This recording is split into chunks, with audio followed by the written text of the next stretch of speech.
ఒక మనిషి చనిపోయే ముందు తన చెవిలో తారక మంత్రాన్ని చెప్తే తనకు పునర్జన్మ ఉండదని, మోక్షం లభిస్తుందని మన హిందూ పురాణాల్లో రాయబడి ఉంది.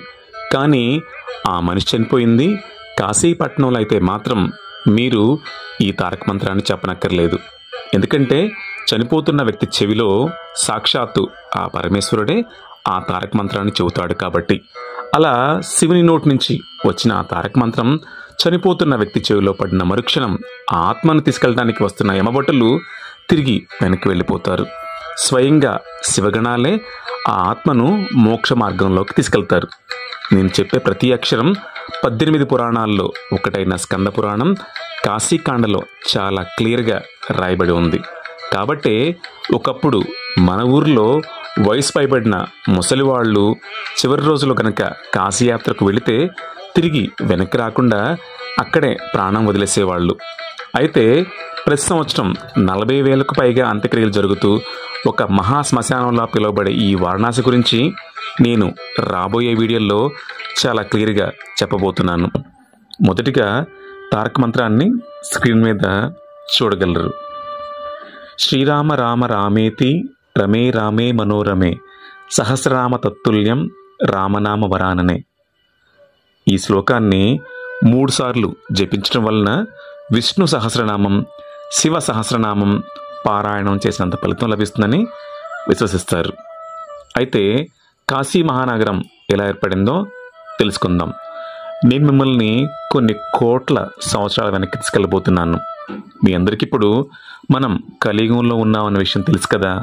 అయితే సత్యయుగం, త్రేతాయుగం, ద్వాపరయుగం, కలియుగం ఈ 4 యుగాలను కలిపి ఒక మహాయుగం అని పిలుస్తారు.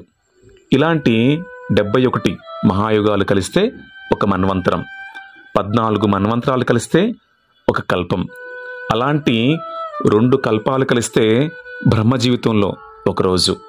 ఇది మన పురాణాల్లో రాయబడిన వేదిక్ టైం లైన్. దీన్ని బట్టి ఈ సృష్టి వేదిక్ టైం లైన్ ఇవన్నీ కూడా బ్రహ్మ పుట్టిన తర్వాతే మొదలయ్యాయని మనం అర్థం చేసుకోవచ్చు. కానీ ఈ బ్రహ్మ కూడా పుట్టకముందు సాక్షాత్తు ఆ పరమేశ్వరుడే మన భూమి మీద ఒక నగరాన్ని నిర్మించారు. ఆ ఒక్క నగరం మాత్రమే కాలంతో, యుగాలతో, యుగాంతాలతో సంబంధం లేకుండా బ్రహ్మ ఆయుష్ తీరిపోయే చివరి క్షణం వరకు కూడా ఈ భూమి మీద ఎప్పటికీ అలాగే ఉండిపోతుంది.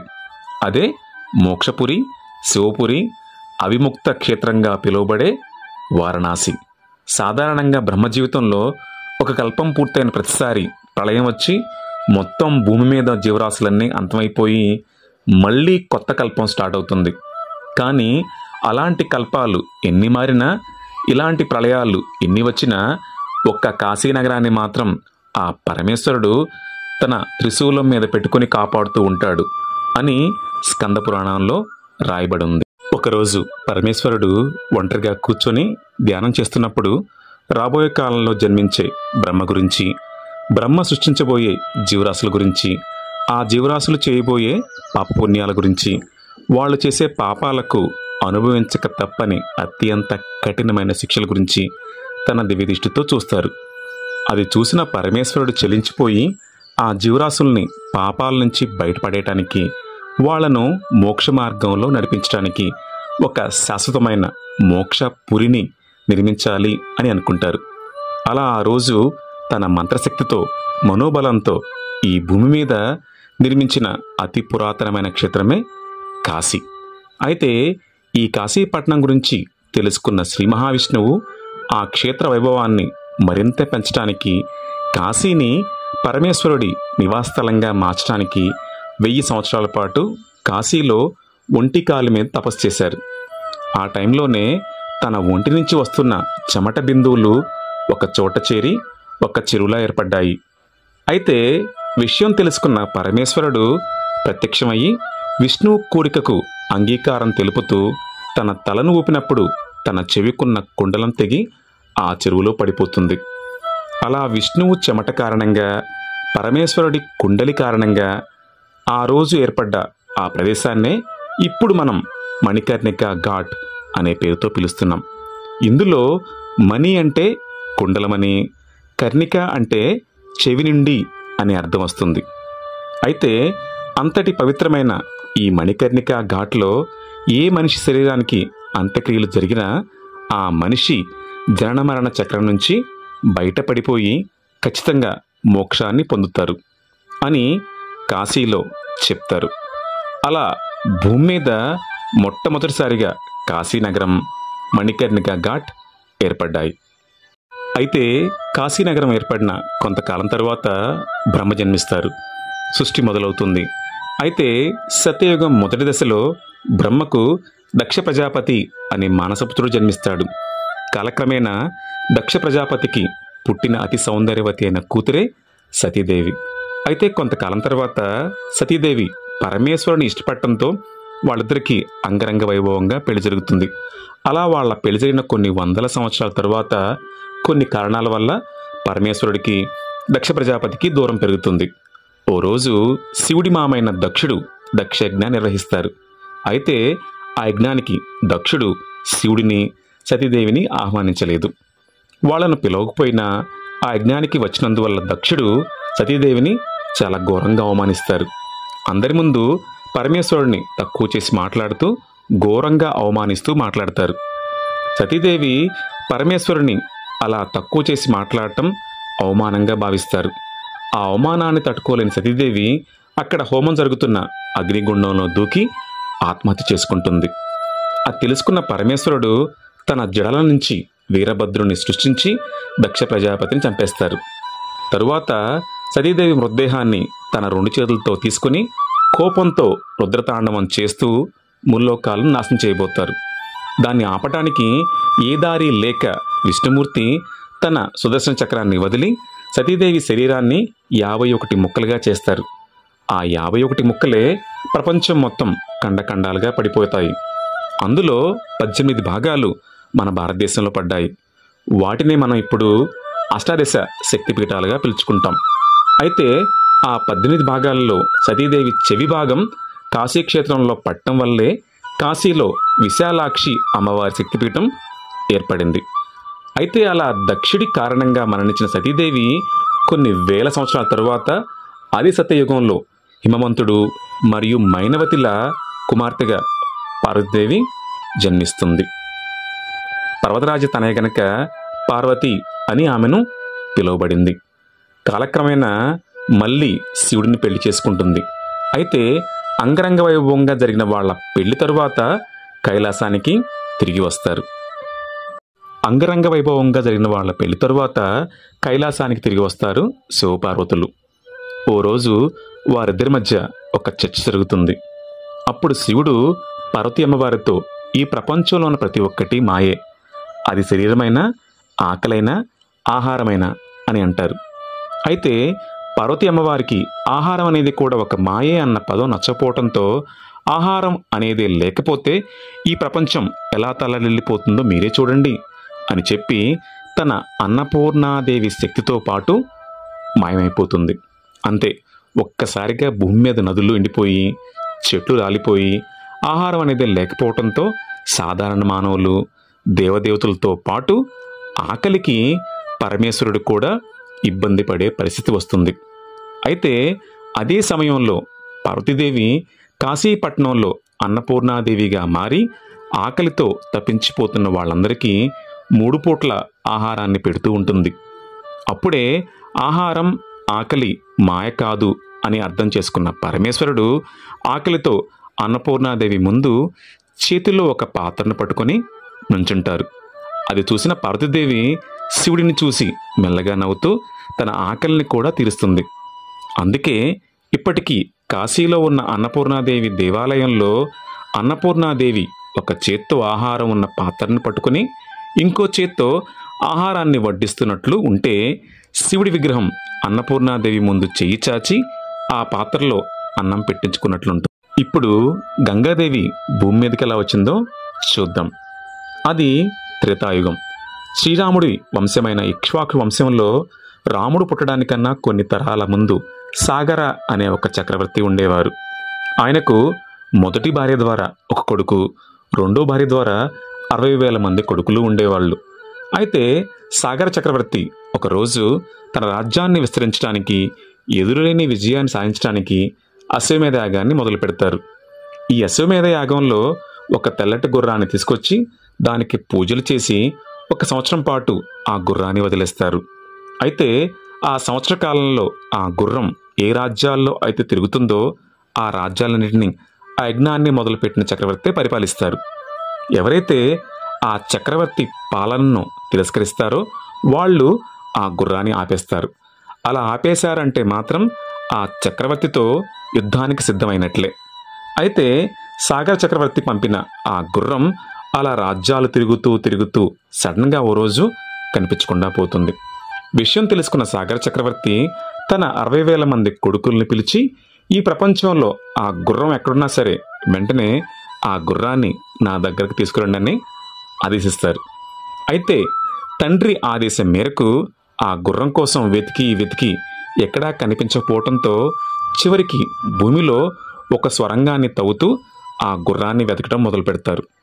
అలా వాళ్ళు సొరంగ మార్గంతో వెళుతూ వెళుతూ భూమి అడుగున ఉండే కపిల మహర్షి ఆశ్రమాన్ని చేరుకుంటారు. అయితే అక్కడ చుట్టూ నిశ్శబ్దంతో ఎన్నో సంవత్సరాలుగా ధ్యానంలో కూర్చున్న కపిల మహర్షి కనిపిస్తారు. ఆశ్చర్యంగా ఆ గుర్రం కూడా ఆయన పక్కనే నుంచునుంటుంది. త్రేతాయుగంలో సాగర చక్రవర్తి పరాక్రమం పెరిగిపోతుంది అన్న భయంతో ఇంద్రుడే ఆ గుర్రాన్ని దొంగిలించి అక్కడ దాచిపెట్టారు. అయితే ఆ విషయం తెలియని సాగర చక్రవర్తి కొడుకులు మాత్రం కపిల మహర్షి ఆ గుర్రాన్ని దొంగిలించాడు అని నమ్మి ఆయన ధ్యానాన్ని భగ్నం చేస్తారు. దాంతో కపిల మహర్షి కోపంతో కళ్ళు తెరవటంతో తన ధ్యానాన్ని భగ్నం చేసిన 60,000 మంది కొడుకులు ఒక్కసారిగా భస్మం అయిపోతారు. అయితే వాళ్ళందరూ అలా కాలి బూడిదైపోవటం వల్ల వాళ్లకు పిండ ప్రదానాలు జరగక అదే ప్రదేశంలో 60,000 ప్రేతాత్మలుగా ఇరుక్కుపోయి ఉంటారు. ఈ విషయం తెలుసుకున్న సాగర చక్రవర్తి వాళ్ళ ఆత్మలు శాంతించడానికి విశ్వ ప్రయత్నాలు చేసిన ఒకరోజు కాలచక్రంలో చనిపోతారు. అలా వంశంలో సాగర చక్రవర్తి తరువాత తన మొదటి భార్య కొడుకు ద్వారా ఇక్ష్వాకు వంశంలో ముందుకు వెళుతూ ఉంటుంది. అలా 3 తరాలు గడిచిన తరువాత ఆ వంశంలో భగీరథుడు అనే కొడుకు పుడతాడు. ఇక్ష్వాకు వంశంలో జన్మించిన భగీరథుడు పెరిగి పెద్దయిన తరువాత తన పూర్వీకుల ఆత్మలు ఇప్పటికీ ప్రేతాత్మలుగా అదే ప్రదేశంలో ఉన్నాయని తెలుసుకొని వాళ్ళ ఆత్మలకు శాంతి కల్పిస్తాను అని ప్రమాణం చేసి రాజ్యాన్ని వదిలి ఆకాశగంగను భూమి మీదకు తెప్పించాలి అన్న సంకల్పంతో బ్రహ్మ కోసం ఘోరమైన తపస్సు చేస్తారు. అయితే తన తపస్సుకు మెచ్చి ప్రత్యక్షమైన బ్రహ్మ గంగను భూమి మీదకు తీసుకొచ్చే శక్తి తనకు లేదని, శక్తి కేవలం ఆ పరమేశ్వరుడికి మాత్రమే ఉందని, తనను శివుడి కోసం తపస్సు చేయాల్సిందిగా ఆదేశించి వెళ్ళిపోతారు. నిరాశపడ్డ భగీరథుడు మళ్లీ శక్తి పుంజుకొని ఈసారి ఒంటి కాలి మీద నుంచుని పరమేశ్వరుడి కోసం కొన్ని వేల సంవత్సరాల పాటు తపస్సు చేస్తారు. అయితే తన సంకల్పాన్ని అర్థం చేసుకున్న పరమేశ్వరుడు ఒకరోజు ప్రత్యక్షమై తన కోరిక ప్రకారమే గంగను భూమి మీదకు రప్పిస్తారు. అయితే ఆకాశం నుంచి భూమి మీద పడుతున్న ఆ ఆకాశగంగ వేగానికి భూమి మీద భయంకరమైన వరదలు రావటం మొదలు పెడతాయి. అప్పుడే పరమేశ్వరుడు ఆ గంగను తన జటాజూటంలో బంధించి భూమి మీద గంగ మెల్లగా పారేలా చేస్తారు. అలా ఆ రోజు మొట్టమొదటిసారిగా భూమిని తాకిన గంగ హిమాలయాల నుంచి మొదలయ్యి కాశీలోకి ప్రవేశించి వెస్ట్ బెంగాల్లోని గంగాసాగర్ అనే ప్రాంతం దగ్గర సముద్రంలో కలిసిపోతుంది. అయితే పురాణాల ప్రకారం ఆ గంగాసాగర్ అనే ప్రాంతంలోనే భగీరథుడి పూర్వీకులు భస్మం అయ్యారని, ఒక్కసారిగా గంగాదేవి ఆ ప్రాంతంలో ప్రవహించగానే వాళ్ళ ఆత్మలకు మోక్షం లభించిందని చెప్తారు. ఈ సంఘటన జరిగిన తరువాతే చనిపోయిన వ్యక్తి అస్థికలను గంగలో కలిపితే వాళ్ళకు కూడా మోక్షం లభిస్తుంది అన్న నమ్మకం మొదలైంది. ఇక్కడ మీరు గమనించినట్లయితే కాశీనగరంలో చనిపోయిన మోక్షం లభిస్తుంది, గంగా నదిలో అస్థికలు కలిపిన మోక్షం లభిస్తుంది. అలాంటిది ఒక వ్యక్తి కాశీలోనే చనిపోయి తన అంత్యక్రియలు అక్కడే జరిగి అక్కడే పారుతున్న గంగానదిలో తన అస్థికలను కలిపితే ఇప్పుడు అర్థమైందా కాశీని మహాశ్మశానంలా ఎందుకు పిలుస్తామో? కాశీలో హరిశ్చంద్ర ఘాట్ ఎలా ఏర్పడిందో తెలుసుకుందాం. రాముడు మరియు భగీరథుడు జన్మించిన అదే ఇక్ష్వాకు వంశంలో హరిశ్చంద్రుడు అనే ఒక రాజు కూడా జన్మించాడు. ఈ హరిశ్చంద్రుడు ఎంతటి గొప్ప రాజు అంటే తన జీవితం మొత్తంలో ఒక అబద్ధం కూడా చెప్పలేదు, ఒక అధర్మమైన పని కూడా చేయలేదు. అయితే హరిశ్చంద్రుడి గురించి తెలుసుకున్న దేవదేవతలు, సప్త ఋషులు అతన్ని పరీక్షించాలి అని అనుకుంటారు. అలా ఆ దేవుళ్ల కోరిక మేరకు ఒకరోజు విశ్వామిత్రుడు హరిశ్చంద్రుడి కలలో కనిపించి, ఓ రాజా, మీరు చాలా గొప్పవారని, అడిగింది లేదనకుండా ఇస్తారని విన్నాను. ఇది నిజమేనా? నేను ఏ దక్షిణ అడిగినా కూడా ఇచ్చేస్తారా అని అడుగుతారు. దానికి హరిశ్చంద్రుడు, ఓ మహర్షి, మీరు విన్నది నిజమే. మీరు అడిగింది గనక నా దగ్గరుంటే నిస్సంకోచంగా ఇస్తాను, ఏం కావాలో అడగండి అని అన్నారు. దానికి విశ్వామిత్రుడు, సరే అయితే నాకు మొత్తం నీ రాజ్యాన్ని, రాజ్యంలోని అష్టైశ్వర్యాలను దక్షిణగా ఇవ్వు అని అడిగారు. అప్పుడే హరిశ్చంద్రుడికి మెలకువ వచ్చి అటు ఇటు చూసి అది కేవలం కళ అని అర్థం చేసుకొని తిరిగి పడుకుంటారు. అయితే మరుసటి రోజు ఉదయం హరిశ్చంద్రుడు తన సభలో ఉన్నప్పుడు అక్కడికి విశ్వామిత్రుడు వచ్చి, హరిశ్చంద్ర, నాకు నీ రాజ్యాన్ని, అష్టైశ్వర్యాలను ఇస్తానని మాటిచ్చావు, మర్చిపోయావా అని అడుగుతారు. అప్పుడు హరిశ్చంద్రుడు తను మాటిచ్చింది కలలో అయినప్పటికీ మారు మాట్లాడకుండా ఆయన అడిగినవన్నీ ఇచ్చేసి తన భార్యను, కొడుకును తీసుకుని రాజ్యాన్ని వదిలి పొట్టకూటి కోసం కాశీనగరాన్ని చేరుకొని అక్కడే శ్మశానంలో కాటికాపరిగా పనిచేస్తూ మృతదేహాలను కాలుస్తూ వచ్చిన డబ్బుతోనే తన జీవనాన్ని సాగిస్తుంటారు. అయితే అంతటితో తన పరీక్ష పూర్తవ్వలేదు. మళ్ళీ ఓ రోజు విశ్వామిత్రుడు వచ్చి తనకు ఇంకా దక్షిణ కావాలని హరిశ్చంద్రుని అడుగుతారు. అప్పుడు హరిశ్చంద్రుడు, మహర్షి, ఇప్పుడు నేనున్న పరిస్థితుల్లో నా కుటుంబాన్ని పోషించడానికి కూడా నా దగ్గర డబ్బులు లేవు. అలాంటిది మీకు డబ్బులు ఎలా ఇవ్వగలను? దయచేసి నాకు కొంత సమయం ఇవ్వండి. నేను కొంత డబ్బు సంపాదించి మీకు దక్షిణగా ఇస్తాను అని అన్నారు. అప్పుడు విశ్వామిత్రుడు సరే అని చెప్పి అక్కడి నుంచి వెళ్ళిపోతారు. అయితే ఇక ఆ రోజు నుంచి ప్రతిరోజు గంటల తరబడి పనిచేస్తూ విశ్వామిత్రుడి దక్షిణ కోసం డబ్బులు జమ చేస్తూ ఉంటారు.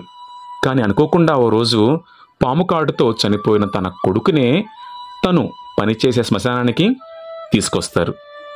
అనుకోకుండా ఒకరోజు పాము కాటుతో చనిపోయిన తన సొంత కొడుకునే తను పనిచేస్తున్న శ్మశానానికి తీసుకొస్తారు.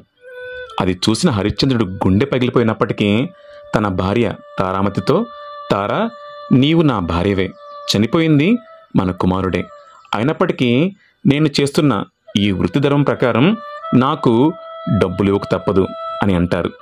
అంతే, ఆ మాట విన్న తారామతి గుండె పగిలినప్పటికీ తన మెడలోని తాళిబొట్టును తీసి హరిశ్చంద్రుడికి ఇచ్చేసి కాపరిగా తన కర్తవ్యాన్ని మొదలుపెట్టమని కోరుతుంది. అంతే, ఒక్కసారిగా అక్కడున్న ఆకాశం మబ్బులు కమ్మేసి భయంకరమైన ఉరుములతో, మెరుపులతో సాక్షాత్తు ఆ పరమశివుడే ప్రత్యక్షమవుతారు. ఇంతలో విశ్వామిత్రుడు కూడా ఆ ప్రదేశానికి చేరుకుంటారు. అప్పుడు విశ్వామిత్రుడు, హరిశ్చంద్ర, నేను పెట్టిన అత్యంత కఠినమైన ఈ పరీక్షలో నీవు విజయం సాధించావు. ఈ భూమి మీద ఇంకా నిజాయితీ బ్రతికే ఉందని నిరూపించావు అని అంటారు. అప్పుడు పరమేశ్వరుడు హరిశ్చంద్రుడితో, నిన్ను మించిన ధర్మబద్ధమైన రాజును నేను చూడనే లేదు, నీకు ఏం వరం కావాలో కోరుకో అని అంటారు. అప్పుడు హరిశ్చంద్రుడు, స్వామి, నాకు ప్రజలకు సేవ చేయటం, నిజాయితీగా ఉండటం తప్ప ఎలాంటి వరాలు వద్దు అని అంటారు. అప్పుడు విశ్వామిత్రుడు చనిపోయిన తన కొడుకును బ్రతికిస్తారు. పరమేశ్వరుడు తనతో పాటు తన భార్యకు, కొడుకు కూడా మోక్షాన్ని అందిస్తారు. ఆ తరువాత పరమేశ్వరుడు తను ఇంతకాలం పనిచేసిన ఆ శ్మశాన వాటికకు హరిశ్చంద్ర ఘాట్గా పిలువబడుతుందని, ఇకపై ఆ శ్మశానంలో ఎవరికి అంత్యక్రియలు జరిగినా వాళ్లకు కూడా మోక్షం లభిస్తుందని వరాన్నిస్తారు. అలా వారణాసిలో ఇప్పుడు మనం చూస్తున్న హరిశ్చంద్ర ఘాట్ ఏర్పడింది.